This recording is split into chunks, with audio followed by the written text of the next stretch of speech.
کله چې پاکستاني ځواکونو پر بېوسلي او بېګناه پښتنو د مرمیو باران جوړ کړ نو پښتنو میرمنو قرآن شریفونه له خپلو کورونو څخه راویستل. دوی فکر کاوه چې پاکستان خو د اسلام په نوم جوړ شوی هیواد دی نو ځواکونه به د قرآن کریم په احترام پر لاریون کوونکو ډزې بندې کړي. خو پاکستاني ځواکونو نه د ښځو احترام وکړ او نه یې هم د ښځو په لاسونو کې د قرآن کریمونو احترام وکړ. د پښتنو پر میرمنو یې هم ډزې وکړې او د دوی په لاسونو کې قرآن شریفونه په مرمیو سوري کړه او ګڼ شمېر میرمنې یې هم شهیدانې او ټپیانې کړې.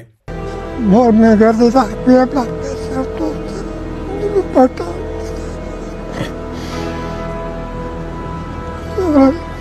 او ډېرې خانګې کړلې چې کوم شهیدان خپله زه نه تړله او چې کوم خپله پټه تړلې